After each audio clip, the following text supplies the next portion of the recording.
안녕하세요. 지혜의 취향입니다. 오늘은 많은 사람들이 겪고 있지만 쉽게 이야기되지 않는 심리적 문제, 나르시시스트와 공황장애에 대해 이야기해 보려 합니다. 혹시 주변에 지나치게 자신감이 넘치고 자신밖에 모르는 사람과 관계를 맺어본 적이 있으신가요?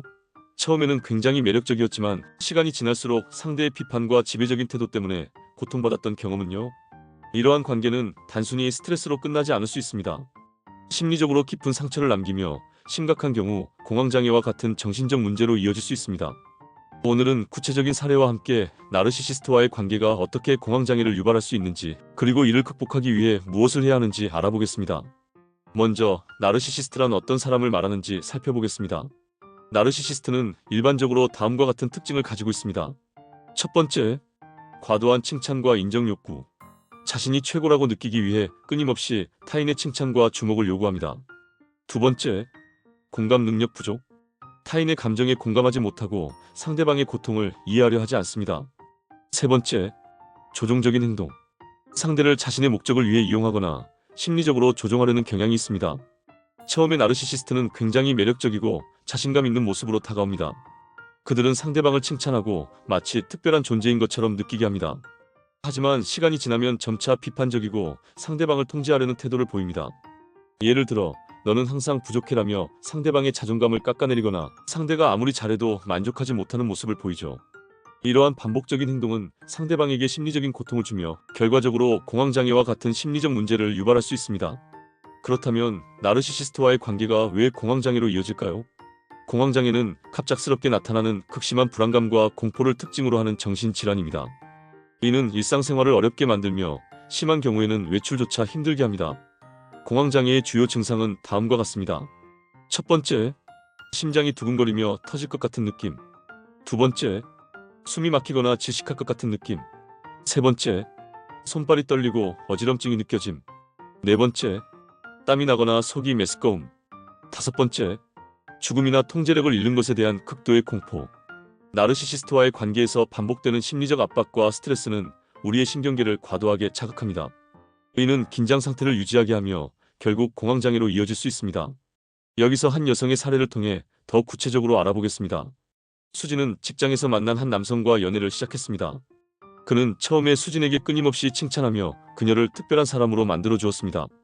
예를 들어, 너 같은 여자는 처음이야. 넌 정말 완벽해라는 말을 자주 했죠. 수진은 처음엔 이 관계에 깊이 빠졌고 행복감을 느꼈습니다. 하지만 시간이 지나자 그의 태도는 점차 변하기 시작했습니다. 그는 수진이 하는 모든 일을 비판하며 이렇게 말했습니다. 넌 왜 이렇게 생각이 없니? 너는 항상 부족해.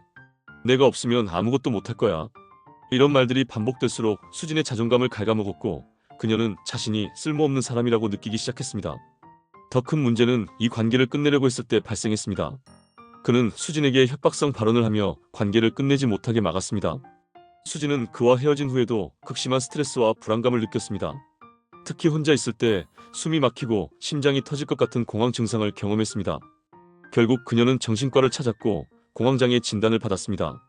수진이 겪었던 문제는 많은 사람들이 겪는 문제이기도 합니다. 그렇다면 이런 상황에서 우리는 어떻게 대처해야 할까요? 첫 번째, 상황 인식하기. 나르시시스트와의 관계가 문제의 근원임을 깨닫는 것이 가장 중요합니다. 이 관계는 절대 당신의 잘못이 아니라는 것을 알아야 합니다. 두 번째, 관계에서 벗어나기. 나르시시스트와의 관계를 끊는 것은 어려울 수 있습니다. 하지만 자신을 지키기 위해 물리적, 심리적 거리를 두는 것이 필수적입니다. 세 번째, 전문가의 도움받기. 심리 상담이나 치료를 통해 자신의 감정을 정리하고 새로운 관점을 배울 수 있습니다.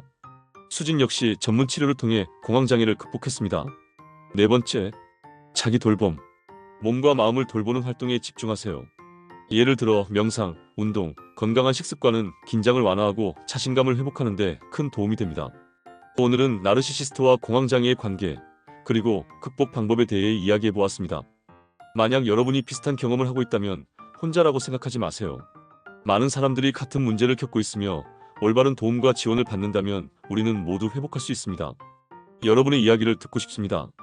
혹시 이와 관련된 경험이 있거나 더 알고 싶은 내용이 있다면 댓글로 남겨주세요. 함께 나누고 성장하는 커뮤니티가 되었으면 좋겠습니다. 지금까지 지혜의 취향이었습니다. 감사합니다.